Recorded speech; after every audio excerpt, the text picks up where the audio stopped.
Alright, cause we in the trenches. That ain't cheap. They show up every week. All right, everybody. Mondays with McGriff. Monday, November 17th, 2025 is opening of the regular season for basketball, boys basketball and girls basketball in the state of Florida. Thank you all for watching Mondays with McGriff. It's now on Facebook. It's on Instagram, and I think now we've got it on YouTube. So you got 3 opportunities to watch it, and we're ready to go. All right, this is season 3, episode 2. We've got a special guest with us. I've been told that we need special guests. I don't know why. I don't know if the ratings went up any last week. I tried to tell those guys that people are coming to see McGriff, and I told Dylan that too. But he wanted to come, and so we invited. We got Dylan Brinson with us. Dylan Brinson is a junior, 2-sport guy, track guy, basketball guy. He's the heart and soul of our team. He's a little nervous, so y'all don't be nice to him and stuff like that. Dylan, anything you'd like to say to the fans on Mondays with McGriff? It's just a pleasure to be on this show, and I'm just glad to be here. All right. So we're rocking and rolling with no sensiterian, right? We got McGriff's Soapbox, my Soapbox opening week, and the sponsor night, okay? Why sponsor night? So you guys who watch the show that are from Bartow, you know that we honor our sponsors for the first regular season home game. This is my 24th season, and so this is our 24th sponsor night. And everybody that's a sponsor, we call it sponsors, you can call it basketball boosters or whatever you want to call it. We recognize them on the first home game. Listen, where do we get this from? Where did it start, okay? Well, when I was at Kathleen, we had pregame meals and we had banner sponsors at Kathleen, okay? And we had a program booklet. Okay, and I was in charge of the program booklet, and a guy by the name of Jeff Cable. Many of you Kathleen people know Jeff Cable. He was an assistant coach at Kathleen for 10 years under Drew Taylor, and he also was a head coach at Lake Region for a couple years and stuff like that. Good dude. He was responsible for getting the pregame meals, and Taylor was responsible for getting the banners. And so we had banners in the gym, we got pregame meals, and we had a program booklet. My 2 years at Kathleen as a coach. So when I came to Bartow, I thought we ought to have all that, so we have a program book. We still do a program book. The fans, somebody says, well, McGriff, you're kind of a dinosaur with the program book. You should put it, one of my guys that I talk to all the time, he says, you should put it, do it digitally, and we do it digitally, but we still got a clientele who like the book, and so we still do the book. They get a program book. They get a banner on the wall. Okay, and they get some digital advertising as well on the video board and stuff like that. But also we have a night for them. And this is the perfect marriage of community, school, and athletics. You got people that love Bartow, they love Bartow High School, they love Bartow basketball, and they're coming to celebrate with us the start of a new season. And I want people to know, I want the sponsors to know that watch the show, this is your team. So anytime we talk to you, or anytime we talk about the team, it's just not my team and I'm talking at you like you're a fan. People like the Olingers, this is her team. And the Bodies who do the radio broadcast, this is their team. And people like Ron McKelly from Slush Your Mouth, this is her team. And so we honor all those people, Leo Longworth and Mr. Wallace and Mr. Frost. We honor all those folks on sponsor night. Some of those people, Acts Praise and Worship, Pastor Kemp, Pastor Pickett with Good Hope. They've been sponsors for 24 years. And so why do we do it? Because it's the perfect marriage of athletics, basketball, community, school, all brought together. It's a celebration of what's right with high school athletics. So that's why we do it, okay? We recognize the people that support the team, okay? What's our guys' job? They talk to the sponsors, they meet them, they shake hands. It's real life experiences. I think Dylan can talk to you. We had a pregame meal last Thursday over in Orlando. One of the sponsors, Millennium Catering Low, graduated from from Bartow High School. He played with Tripp and D back in the 90s at Bartow High School. And so here it is, a sponsor of the team. He's cooking for the team in Orlando. And Dylan wants to be a chef. And he got real life experience with a guy that's a chef. Okay, talk to the people about that. You talk to Lord a little bit. Okay, I know you guys are going to see some highlights coming out this week from our trip to Lake Island Prep. But Dylan got some first-hand experience on why it's important and why we connect the sponsors with the players. So talk to the fans a little bit about that.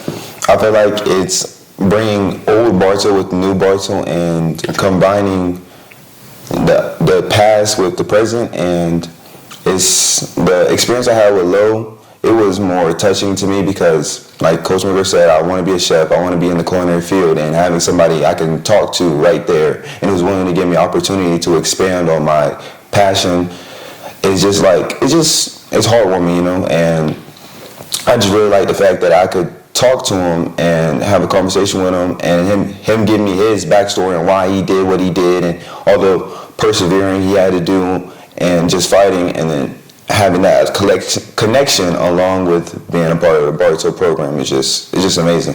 Got offered a job right on the spot. Man told him to call, get with McGriff, call Jay, because we were in Orlando when you see Lo. Lo probably won't be the sponsor night on Thursday, but his parents normally come, right?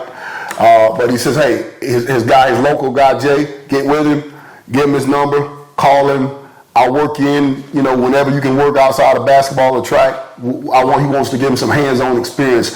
He told him the best thing he'd do is start working in the field to see if there's something he really want to do, because it's a lot of hard work. Right. So that's why we do sponsor night. He said it beautifully, to connect the alumni or the old with the new.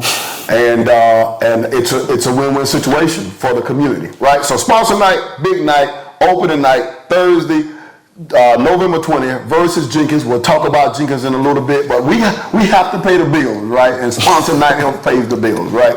And it's a great mix of community. The superintendent has been in the past, especially when Ms. Bird was a superintendent. The county AD normally comes, the principal talks to the sponsors. It's a pretty big deal. So sponsor night, I've never been there, and I know Bond's rolling some highlights of sponsor night. We're looking forward to it. It's a lot of work. There's a lot of work on Coach McGriff, but it's worth every penny, right? Okay, now we're moving on. We're reviewing last week's game. You know the order of our show. We go soapbox, whatever issue we want to talk about is at the top of the dome. Now we're going to review last week's contest. We went over to Lake Highland Prep for the Tip-Off Classic. We've been every year over there, I think, for the last 6 years, since 2019. I think is when we started going. So we've been over there every year for the last 6 years. Right? And 6 or 7 years. And here's the recap. We lost both games. We lost Tuesday to Lake Highland Prep, 68-58. We lost to Lake Highland Prep by 10. Okay?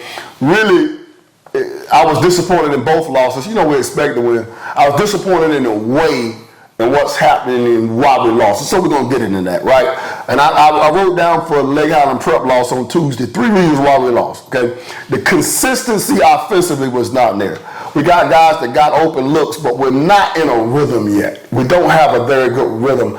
To me, offense is about rhythm and synergy. Synergy means togetherness. We're not really together yet, and it showed. Okay, I think Jay made some open shots, but the rest of the guys really didn't. We didn't have a synergy, and Lake Highland Prep certainly has a synergy. I'm gonna put it on me as my responsibility. The other coaches had his team better prepared than I did, because they really executed offensively. Coach Fraddick, they were sound defensively. We did not execute offensively. What I call the meat and potatoes, pitching and catching, passing and catching, we struggle with it. Just making routine plays. So you'll hear me say in the show today, making the routine plays routine. We did not make the routine plays routine, and it cost us, right? Okay, some more consistent things, because we talked about the 3 reasons why we lost. One is offensive consistency. Right now, our point guard play is not consistent. Anytime you have quarterback play or point guard play that's not consistent, okay, your team's not going to be consistent. So James is going to have to do a better job. Kobe's kind of going to be the backup point guard a little bit. Sometimes it's going to be Crosley. But the main guy is going to be James, and he's got to do a better job of being consistent. Was not very consistent with his decision-making, with his effort, things like that. And even the returners, okay, we've got Crosley is the only one that we have that's really playing the same role he played last year. Now we got Dylan, Kenny, Derwin, they're all coming back, but we're asking them to play new roles, to have a bigger impact. And they did a good job in the spring. They did a good job in the summer, but it's a different when the lights cut on, and it's going to take a little time. And so they have not adjusted. We're asking them to do more offensively. Okay, they did, quite frankly, I mean, he can say, we didn't show up to the party on Tuesday. And so, but it's going to take them a little time. You got thoughts on that? Like you said, we didn't show up to the party, and we got to do better. We got to move on to the next day. All right, and now we're asking also, Kobe's a returner. He's out of shape, right? Football shape's different than basketball shape. He just plumb out of shape. He'll tell you, he was huffing and puffing after 30 seconds was bad. And then we've got some guys that are returners that are playing. James is playing a little bit different role, point guard, than what he did last year. And then we got some new guys who's just new to varsity, right? Matt Williams is new to varsity. Sowers is new to varsity. It shows. And Zarian's new, period, and it shows. So 6-8, 5-8 loss. Second reason, okay, why we're doing a lot of stuff defensively. We've got a lot of things we're trying to do defensively, and the guys are thinking. And when I watch tape, I can see us not being fluid in what we're trying to do defensively. And our answer to that is not that we're going to do less. Our answer to that is that we got to keep doing what we're doing and try to get better at it, right? We've got a lot of different presses that we're executing. Got a half-court trap. We're trying some different things. And it's causing a little bit of hesitation. I can see it on tape. And against a team like Lake Highland Prep, if you are not proactive, if you are reactive, they get open shots. And they executed beautifully and got open shots. And so I'm going to take responsibility for that. The guys got to take their responsibility for it, and we got to get better. It's going to take some time, but I think we can get there. We're doing the third reason we lost the game is free throw disparity. Okay, Lake Highland was 16 for 23 from the free throw line, and we were 6 for 8. That's totally got to do with our shot selection and being more balanced. Okay, we want to get paint touches. Okay, I'm going to see if Dylan can tell you what 3 ways, fans. Now this is education. I'm a teacher, so I'm always trying to educate. So you're trying to educate the fans. Everybody can get educated, right? So 3 different ways that we punch the paint. Can you tell the fans the 3 different ways we punch the paint at Bartow? Okay, the first way is either off the dribble, punch the paint off the dribble. Second way is cutting, back cuts, face cuts, curls. And then the third way is screening and then seeing space and knowing the right way to cut to get to the paint. The third way is screening and cutting is the same. Okay. All right, so what would be the third one? What would be the third way? Come on. To punch the paint? Yeah, come on now. From his extensive practices here in his 3rd year with Bartow, 2nd year on varsity. Offensive rebound? Okay. The post touch. Okay. The post touch. Even if it doesn't, him being a post guy, quasi I thought he would know that. The post touch. Okay, even if it's not necessarily in the paint, but just to throw down to the short corner, to the pinch post, we call it, to the mid post. Paint touches collapse the defense. And you want the defense collapse because now, number one, points in the paint. Okay, it's tough for the defensive rebound if the paint is collapsed. Okay, it's tougher to close out on shooters if the paint is collapsed. And so we did not have enough offensive balance. So I'm not necessarily talking about that we didn't have enough balance with the guy who scored the most points to the guy that scored the least points. We didn't have enough offensive balance with paint touches. We had too many perimeter shots and not enough paint touches. Touches off a cut, off a drive, off a post touch. And so I think those are the 3. I mean, do you have something you want to add? Your thoughts on that, on the game Tuesday against Lake Highland Prep? We just got to get better defensively. We got to stop people from getting in the paint, and then, like you said, we got to get in the paint and not be so complacent with the perimeter shots. And after we came to the realization that we keep shooting perimeter shots, we got to adjust and figure out ways to get into the paint. Good coaching and good players. It's a winning combination, right? So he pretty much said it. Okay, we had some individual guys that did okay. By the way, the free throw disparity, some of it was us not punching the paint. Some of it was we making dumb fouls, right? So and we're kind of aggressive defensively, more aggressive than them, right? Like Highland Prep, and so some of that we can even up. We're not going to win games where the other team goes 16 for 23 and we go 6 for 8. We want that to be even. right, and are close to even us with a lead with the free throws, with made free throws and free throw attempts. And so one way you even it up, more paint touches is what we talked about, and then us not being as bad without fouling. So something we can work on, right? These are preseason games. Some individual stats. Jay Crosley, 26 points, 9 for 17 shooting, 7 for 13 from the three-point line. He was terrific offensively with that in that game. 4 rebounds and 2 assists. Okay, we got to have more rebounds from Jay Crosley. 4 rebounds is not enough. I want him to have 5 a game. And really 5 defensive rebounds, really, a game. I think of these 4 rebounds, 3 were defensive, 1 was offensive. We want defensive rebounds. We need 5 from him. He's 6'4". He complains to me all the time. He says, well, Coach McGriff, you put in there that I'm 6'3", I'm 6'4". Well, 6'4" guys rebound the ball. So if you're 6'4", rebound the ball, right? And we're going to need him to be a better rebounder to win games. He's capable of it, and he must do it. Okay, other guy that of note, James Rattery, 14 points, 6 for 16 shooting, 1 rebound, only 1 rebound. Okay, we got to have more rebounds. I mean, rebounding, defense is about making the other team uncomfortable. What do they want to do, taking that away? And you got to follow defense with a what? A block out. With a rebound, right? And so we can't have a guy, James, with 1 rebound. Right. And so it's something we'll point out to him, and we'll keep pointing out to him, and he'll get better. Because if he doesn't get better, he'll play less. And so it's not a threat. Okay, this show is for you guys to go into the mind of a coach.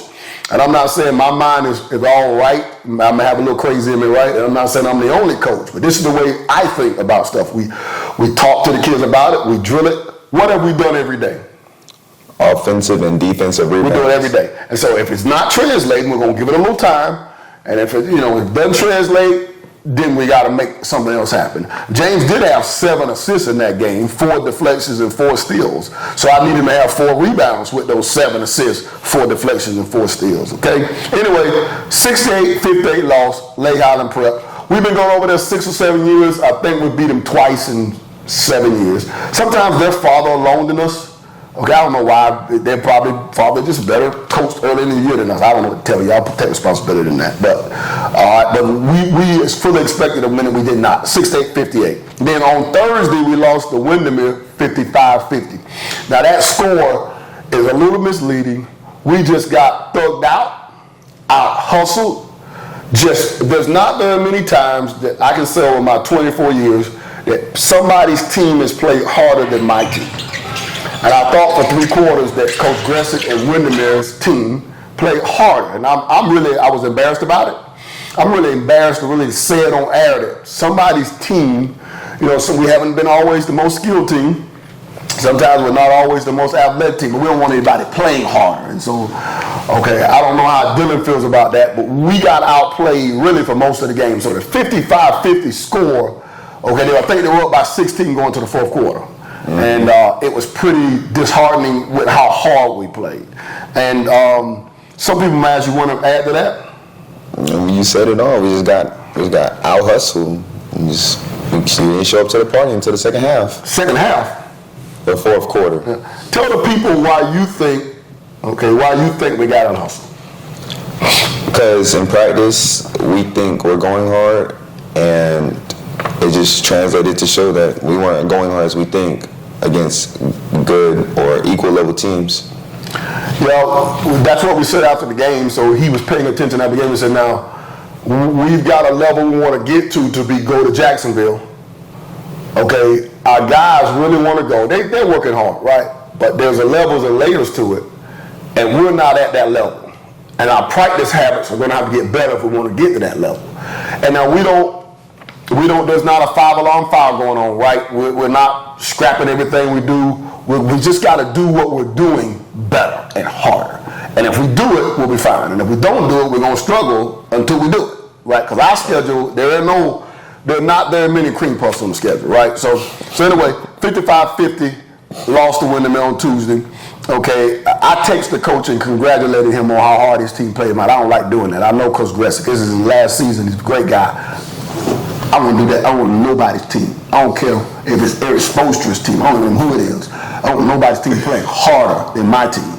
Nobody. So I was pretty embarrassed by that. Okay. A couple of reasons why we lost. Number one, Okay, we just did not. We got outplayed. They just played. I ain't talking about no X's and O's. I ain't talking about no offense. They just played harder. It's like we were running in quicksand for 3 quarters. Okay. Second reason, offensively.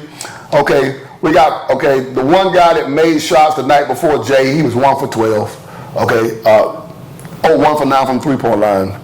But that does not bother me. In this game, Jay Crosley, he's got to rebound the ball. He's got to have assists. He's got to have deflections. He's got to do other things. You know, sometimes great shooters, and you guys know Jay's a great shooter, the best shooter we've had. Sometimes they're going to have off nights. But in that night, you got to have 6 rebounds, 6 assists, a deflection, a steal, a couple of steals, a charge. You got to talk. You gotta do other things, and so we challenged him the next couple of days in practice to do that. Okay, so some of it was offensively, our veteran guys when Jay struggled, he doesn't snap out of it, and then some of it is some of the guys are trying to expand their roles and it's new to them. So Dylan was 1 for 6 in that game. Cyrus, we got some good looks now. Cyrus is 1 for 6 in that game. Kobe was 0 for 4. Durham was 0 for 1 for 3. So you talking about 4 guys. All that played last year, 3 of the 4 played last year, right? Dylan, Kobe, Durham played last year, Cyrus played JV. And you're talking about 6, 12, 12 and 4 is 16. Talking about 19 attempts, they were 3 for 19. I don't win a lot of games like that, right? And some of it, we've been practicing hard for 3 weeks, and we're not in a rhythm yet offensively, okay? And some of it is we're asking them to do more, and we're not there yet, right? And then some of it is we're trying to do too much. We got to make the routine plays routine. Pass, catch, pivot. We got to make routine plays, right? We can't bobble balls. We can't miss a fast break because we bobble a ball, right? We can make the routine plays routine, and we're not doing a good enough job of that. So we work to correct that on Friday. Start correcting it on Friday. We're not there yet. We still had problems in practice Friday making the routine plays routine. Okay. Right. Other reason. Okay, they made 10 3-pointers, we made 4. That's a big gap in a game that you lose by 5. And then perhaps the last reason, our defensive rotations are just not good. We're not playing with any IQ and understanding. Okay, we've had practice today, and we'll have practice Tuesday, Wednesday, trying to correct that as we go. So your thoughts on that before we move forward? Like you said, the offensive part of it, I just couldn't find the basket during that game, and we got to work on our defensive rotation because that special right there, that special, is if you don't rotate at the right place, it's just gonna ruin the entire thing and give up fast break. Well coached, he's well coached, well spoken, he got it. Okay, so individual guy. James Radler had 21 points. He got most of them in the 4th quarter when the game was over. So that was great. Clap, clap, clap. But he didn't do much the first 3 quarters. 8 for 7, not offensively or defensively. 8 for 17 shooting. 4 for 5 on the free throw line.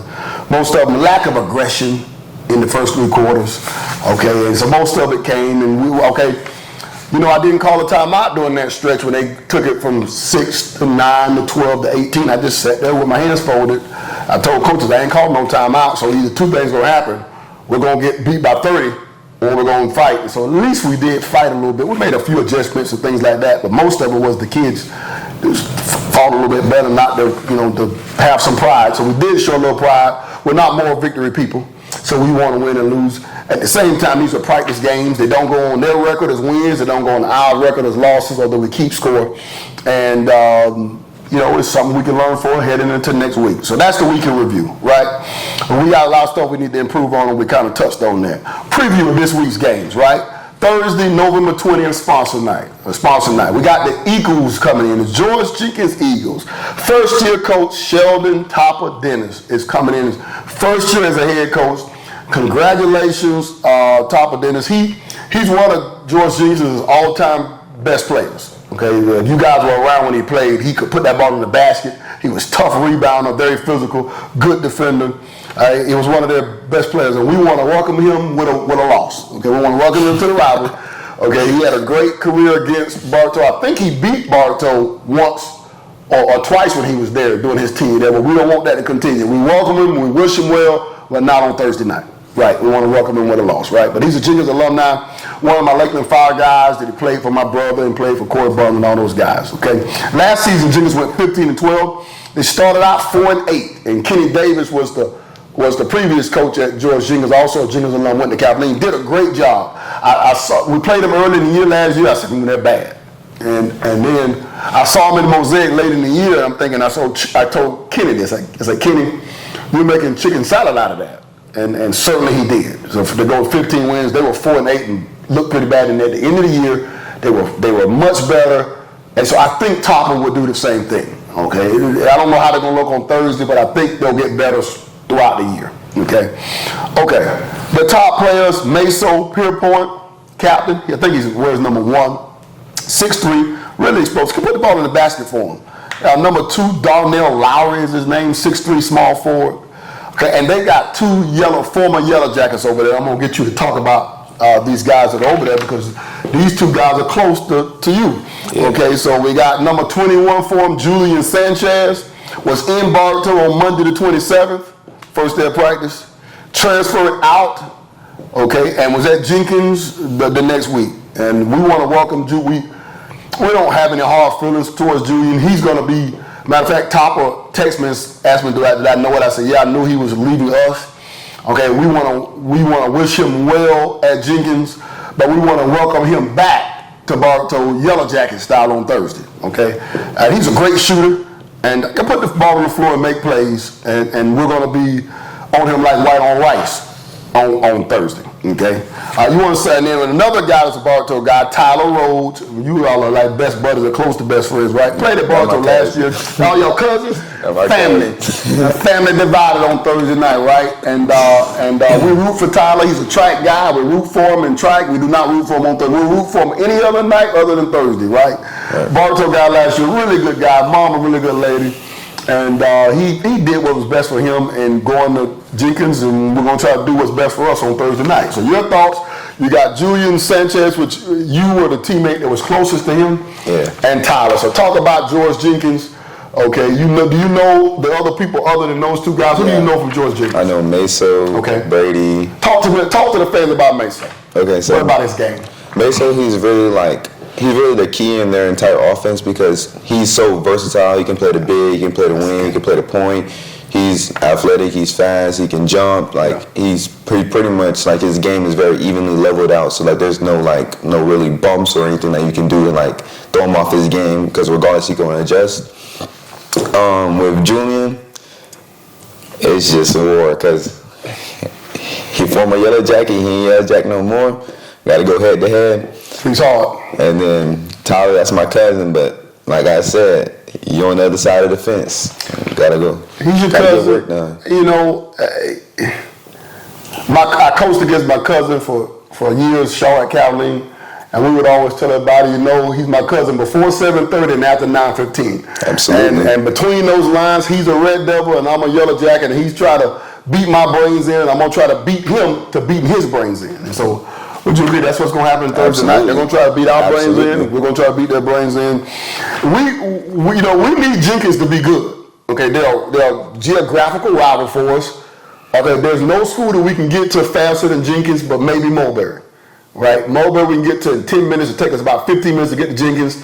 Maybe about 15 minutes to get to Lake Region. Maybe the same way to Fort Meade. And so it's a geographical rival for us. So we need our geographical rivals, Jenkins, Mulberry, Lake Region, we need them to be better, okay, to challenge us. Because I think the more challenging games you get, the more it prepares you for the district tournament. So, okay, what would you say are the keys to the game? George Jenkins, no paint touches, keeping them away from the paint, but not giving up open threes. Yeah. Pressure when you're on the ball to make them a little bit more flustered with the uncomfortable, yeah. Mm-hmm. And then offensive and defensive rebounding, so they don't get any extra second chance points, and so we can start our break faster. And I think he did a great job. I would just add, we got to be a little bit better, more of a flow offensively. We're working on offensive. We're a little bit off. Okay, we're not making the routine plays routine, and so in practice, we're working on trying to make the routine plays routine and just be more of a flow offensively. And we're going to be coaching that hard. on Thursday as we play Virginia. So he did a good job with that. I'm going right to Friday's contest. I will say a sponsor night, so we're looking forward to all the celebrations that come with sponsor night. We're not quite ready today for it, but we'll be ready by Thursday, okay? Friday night, we're traveling to Olympia to play the Olympia Titans. Okay, we played them a couple times over the last couple years. I think we split. I think we beat them once. They've beaten us once over the years. Okay, this is the first time we played them in this series. We played them in the Metro Challenge that we're going to next week over the last 5 or 7 years. I think we played them in the first championship season, 2020. And then we played them again in 2022. And we won them in 2020. They beat us like we stole something in 2022. So I called this coach, Ship. I said, we need to play somebody from Orlando. We play people from Tampa. We play Miami from New Orleans from Miami every year, but we need more Orlando teams. You guys that follow it know that Max Preps ranks all these stuff. I'm not a big rankings guy, but the Orlando area seems to be ranked higher than every other area other than Miami. And so we need to play more Orlando teams and beat more Orlando teams for our ranking. And I knew that the teams that were in our region would not want to play. Edgewater, Evans, and those people would not want to play. And so we tried to pick the best team that we could get to play. And Olympia's got 4 sophomores turned juniors. They went to the playoffs last year. They were 18-11. And I don't think we can pick a better opponent. And anytime we play somebody, we try to play 2-year series.